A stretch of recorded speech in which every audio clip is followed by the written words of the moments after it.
Got a 3D printer? Well, this makes it so much cooler. You don't have to be limited to files that you can find online or whatever you can 3D model yourself. We're not all 3D modeling pros around here, at least I'm certainly not. But this can help. It's called the Creality Scan Ferret. Doesn't really look like a ferret to me, but it is pretty cool. Certainly smells better than a ferret. I'm going to show you a few things I've scanned already, then talk about how I intend to use this moving forward. And then I'll take you through some quick, easy steps to go from a scan to an actual 3D printed thing. First off, what does it do? Well, I think it uses these cameras up here and some software that I can only assume is witchcraft to give you a 3D model of a physical object put in your computer. This is similar to like using photogrammetry, like Mushroom. I've used that before, where you just take a bunch of pictures of something and the computer just voodoos it up into a finished model. But unlike Mushroom, this thing has a limited range. Now that might sound like a problem, but it's actually better because Mushroom, I've noticed, gets the whole room and you have to do a lot of cleanup. Sure, there's a lot of cleanup with these two, but we'll get into it. You don't have to clean the whole room out of the image. It can also give you like a color map of the thing, so if you don't just want the 3D model, but you want the image like texture stuck on there too. I don't personally care about that feature, but it is there. Okay, so let's scan a couple of things. Now you hook this up to a phone, or in my case, a computer. Nothing connects to my phone. My phone is terrible. Also, the computers, you can screen capture it. So, to start with, let's do a banana. Banana for scale. Okay, it's just sitting on the table. Now this has a nice feature where it excludes the flat table. So if you want the flat table or a flat turntable or a tray or whatever the thing's on, you can click a button and it goes away. A nice organic, light colored shape like a banana works really, really well. The only issue I had is it's sitting flat on a table. Like, how do you get under it? Like, the table's not clear. You can like suspend the thing up with like fishing line or something, if that's really that important. Okay, now what about this sign? Now this sign has a couple of issues. It's kind of a geometric shape. It's not very organic, and it's got some shiny surfaces, and that can mess with it. But it still did a reasonably decent job. This thing, it gives you a point cloud, what's called a point cloud, and then you click process. There's like settings you can mess with. I've never messed with them. I just use the built-in like defaults. And then it gives you a 3D model based on those point clouds. So it does something like rounding off the corners and the letters. And it misses this like really fine line. Doesn't get that totally well. But it does pick up the flaw on the G. So that's kind of neat. You can even try it on the computer itself while it's scanning. This brings up a couple of issues. So these things use like light, and black surfaces absorb light. They don't like black surfaces. They have trouble with that. Especially, I'm indoors here. I don't have just tons of light, tons of sunlight. They also don't like flat, smooth surfaces because there's nothing for the geometry to key against. One thing you can get around this, get some little orange stickers and covered full of stickers. I didn't bother with any of that. It also doesn't like shiny objects because, again, screws with the light. It doesn't like clear stuff because light goes through the clear, it doesn't reflect. So black, shiny, clear, flat. Has trouble with those. But the thing is, I can 3D model flat mechanical surfaces really quickly. I can't model freaking banana. Oh, it's open. I guess I gotta eat it now. Cool, right? I actually got it for this. This is a full-size 3D print of my head. I wanted to scan in my head for many reasons. Obviously, I'm gonna make a few smaller ones and try to cast them in metal, because that'll be fun. And I suppose I can make tiny ones and stick them on little action figures for whatever reason. Probably not gonna do that. That's weird. But I have a more specific problem. Respirators are important for your lungs, and they don't fit on my face. Not a single one you can buy today. Well, not a single one I've tried anyway, and I've only tried like half a dozen. They don't seal very well, the facial hair, but that's not my issue. My nose doesn't fit inside of them. Like, look at the beak on this guy. Huh? My nose bridge is not that wide, but it's very tall. And I just can't, it won't work. It doesn't work. Air always leaks in through here. So it's basically useless. My only other option is to use this. The Restorator. You may have seen this in a bunch of previous videos. Also used by Michael Cthulhu, who actually lives pretty close to me now, which is kind of interesting. But it forces me to breathe through my mouth all the time, which dries out my mouth, my throat, and it's very uncomfortable. Also, this mouthpiece gets kind of disgusting, depending like how many pork rinds I was eating right before I tried the thing on last time. And it's just not ideal, in my opinion. Plus, you can't buy them anymore. That's where this guy comes in. I'm hoping with the 3D model, the physical one or the model on the computer, between the two of them, I will be able to figure out a face mask that actually seals to my face. I have a similar problem with goggles. They can go on, but my gigantic schnoz gets in the way and allows to either junk can get up in there, or it hurts. But there are tons of other reasons you might want to scan over your head. Like maybe you make helmets for cosplay or whatever, or there's something you want a 3D model of. Incidentally, I have another project coming up which may not get put into a video. Someone has a Power Wheels and they need it to look like a Grease Lightning car. So I have a 3D model of a Grease Lightning car, but I don't have a scan of their existing Power Wheels. So That would be fun. If anyone's interested in that, maybe I'll make a series out of it. I will need the 3D scanner for that, and maybe a larger printer, because, wow, those are going to be some big pieces. This thing can even do a whole body. Trust me, I tried. I do like tons of projects that don't get made into videos. Videos make them take like 5 times as long. Let me know in the comments. Anyways, I'm going to need a scan of my head to do this. Now, I already got this one, and I actually also have this one. This is a large beard. I got this one, which is lesser beard, but it makes me look like I got psoriasis of the jaw. It's difficult to tell what's face and what's hair. There's only one solution to this, and I do not like it.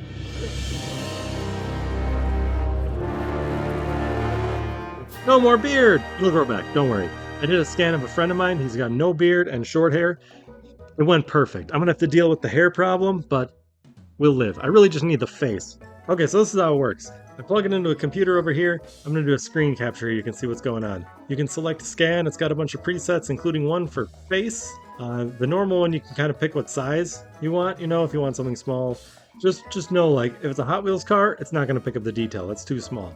Body, obviously, full body, face. Apparently, it's designed for your face. Then you can pick geometry, texture, high quality. I'm going to go with no color, high quality, geometry. Sure. I apparently there's a difference between geometry and texture. They both seem to work. I don't really know what that's all about. Okay, and while you're pointing it at your face, you can see it showing up in the different zones. You want the green stuff, like you want it to scan, and as you scan, the green will like show into the thing. So don't move. Don't move while you're doing it. And it kind of gives you a meter if you need to move the thing closer to your head, or if you're way too close, it says move farther. Kind of cool, right? And basically how I do it is I like hold my breath and try to be quick on the face, and then it's tricky with hair. It doesn't like hair, so that means your face should be okay. But depending on your hair color, okay, here we go. I'm actually going to rotate, and you can see kind of how far away from my face I'm going to hold this thing. All right, there we go. Okay, there we go. Optimal distance. Keep it up. 3, 2, 1, go. Okay, voice over me. This is in real time. I'm not speeding this up at all. You can go kind of quickly. I've noticed quickly, especially on the face, but things get a little bit more tricky when you get to a uneven surface like hair. Oh. See, it doesn't like hair. See, told you. And on me, it's actually kind of easy because my hair is lighter color. On my wife's hair, it's a little more challenging. But you know, give it some time, some different angles.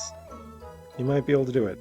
Basically, I'm gonna do like a whole bunch of these scans of myself, and I'm gonna pick the one that works the best, I think. Yeah, there's a good general idea. And you get a scan. Oh, I forgot one side of my head. That's fine. It's not a big deal. You can pause and restart this. Ignore the giant hole in the side of my head. This has like post-processing. I'm just going to do the normal one. And it's going to take a while. I kind of rush through that. I usually take like, 5-10 minutes to do a scan. Of like the 15 scans that I've done, I haven't done tons of them. Okay, here we have the file in Blender. Wow, it's horrifying looking. Oh no. Just try to rotate it, kinda upright. Okay, other than being absolutely demon-possessed looking, there's a lot of extra junk here, like this shirt. I'm not going to go over like super in-depth how to fix a lot of this, but you do it in edit mode, and basically I just start by taking everything we don't want and deleting it. This process takes quite a while. I also definitely don't need the ponytail. This whole process can take quite a while, but you do a few heads and a number of bodies, and you develop kind of a flow where it goes really quickly. The one thing you kind of need to worry about, if you see over here, we have a neck and another neck. What probably happened here is I moved slightly and it got 2 layers. You kind of want to get rid of the second layer. I usually get rid of the inner layer. And then when it comes to these holes, like the holes back here, don't worry about it. It's not critical. Another cool thing you can do with Blender, up here in the sculpt mode, you can actually like smooth things out. Like I think this is a mole, watch. Gone! And this is like a scab where I cut myself shaving. Gone!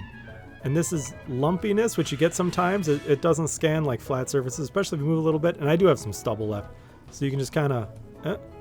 stubble gone! Of course, none of this matters, so I don't know why I'm showing you right now. There's a couple steps that are going to make that completely pointless. Sorry for wasting your time. Next thing I'm going to do, see how the edge where my neck met the shirt kind of flares out? I'm just going to cut all of that off, kind of quick and dirty style. And this is just because I've noticed that little flare out on the end can sometimes confuse the thing we're going to do next. So what we do, we have it selected, go over here, modifiers, and I do a remesh. Now it's going to disappear. Don't worry about that. I click sharp. Now you look like some kind of horror monster. I found the magic number over here. It's like a 7 or an 8. Let's see what happens. The higher you go, the better detail you get. But it also like seriously chugs your computer. There it is, 7. You can see it kind of fills in the gaps. Well, I guess I guess that didn't fill in real well. And whoa, what happened here? Okay, there's some trial and error with this part, but you know, hey, that's sort of how it goes, right? Dare we click one more click? Hey, look, the computer didn't crash. Okay, that's one more click. We can ignore the up here part. You know what? No, let's not ignore it. Let's try to fix it. I am not a sculptor. Just trying to fill in my brain. Yeah, that's kind of filled in. Let's draw some hairlines. There we go. Seamless. Perfect, right? Oh no, that's still horrible. Okay, skip that part. This thing is too big to print, and you can see it if you go in the side view here. Each of these larger squares you see is 10 centimeters. So this thing is almost 30 centimeters tall. That's too tall for my printer, and it's also a little bit too long. I think I'll need to chop it up in 4s. This is in no way a tutorial. I'm just showing you what you can do. If you want me to show you more details, I guess leave in the comments and I'll make a separate video. But let's be honest, there are people out there making far better videos about how to use Blender than I ever could. So just go watch their videos. Bingo, I have now chopped my head apart. Unfortunately, it leaves you with this giant gaping hole. And there you go, 4 chunks of disfigured looking head. Now Blender has add-ons. One of them is this 3D print add-on, which is pretty cool. Pick where you want the folder to go. I usually put a format STL. I do not apply a scale or any of that. And then whatever these things are named as, that's what's gonna go in. So if I change this to head part 1, head part 2, and so on, then just go through click, export, and boom. You can put the sections. Wow, yeah, that's definitely way too big to do this in 2 pieces. Gotta do it in 4. Look at me, I'm scowling at you all. Make sure one part's flat to the build plate, and boom, you can now print out a quarter of your head. Repeat 3 more times, print it out, and you got a crazy, I don't know why you want to print out your own head. 18 hours, only 18 hours for a quarter of your head. Times 4, you get a whole head. Super glue together and profit. Now it says body. You can do like a whole person. So I scanned my wife and printed her out that dress for him. If you want more details on how I did that, let me know. I did the Blender cleanup very differently on that one. It's a totally different process. And it took me like a week to print that on my old Prusa printer. Let's just say I can 3D model mechanical stuff very quickly, but I'm hopeless with organic shapes, definitely with sculpting.